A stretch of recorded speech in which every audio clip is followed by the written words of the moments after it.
Hello दोस्तों, एक भाई का कमेंट आया था कि भाई अगर वॉच कीपिंग टग बोर्ड से निकाला हुआ है तो अगर एमएससी ज्वाइन करती है तो फर्स्ट टाइम सैलरी कितना देगी वॉच कीपिंग के बाद। तो दोस्तों ये आंसर आपके लिए है। अगर आप टग बोर्ड से वॉच कीपिंग निकाला हुआ है आपने, पहली बात तो एमएससी कंपनी आपको ज्वाइन नहीं करेगी क्योंकि वो बड़ी जीआरटी का एक्सपीरियंस मांगती है, या चाहे मिनी बल्क करियर हो फिर भी वो ज्वाइन कर लेगी, लेकिन टग बोर्ड से आपकी ज्वाइनिंग नहीं देगी। अगर बाय द वे किसी रीज़न से आप ज्वाइन कर लेते हो टग बोर्ड के बाद, वॉच कीपिंग के बाद किसी एजेंट को पकड़ के या कैसे भी, तो आपकी जो पहली सैलरी होगी वो $350 $400 से ज़्यादा आपको नहीं मिलेगी।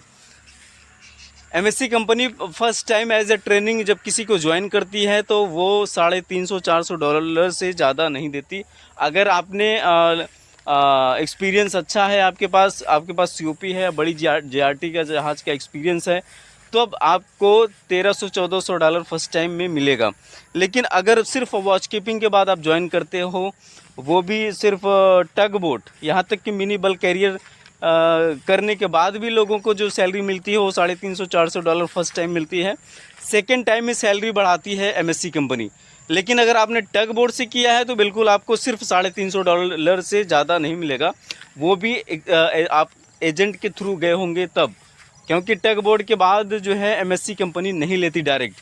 ये मैं क्लियरली बता रहा हूँ आपको, टग बोर्ड के बाद एमएससी कंपनी आपको नहीं लेती। तो अगर आप किसी रीज़न से किसी वजह से किसी एजेंट के थ्रू आपने ज्वाइन भी कर लिया है तो $350 $400 से ज़्यादा नहीं देगी आपको पर मंथ के हिसाब से। अगर कोई भी इन्फॉर्मेशन चाहिए तो बिल्कुल कमेंट करें, हम आपको पूरी जानकारी देंगे।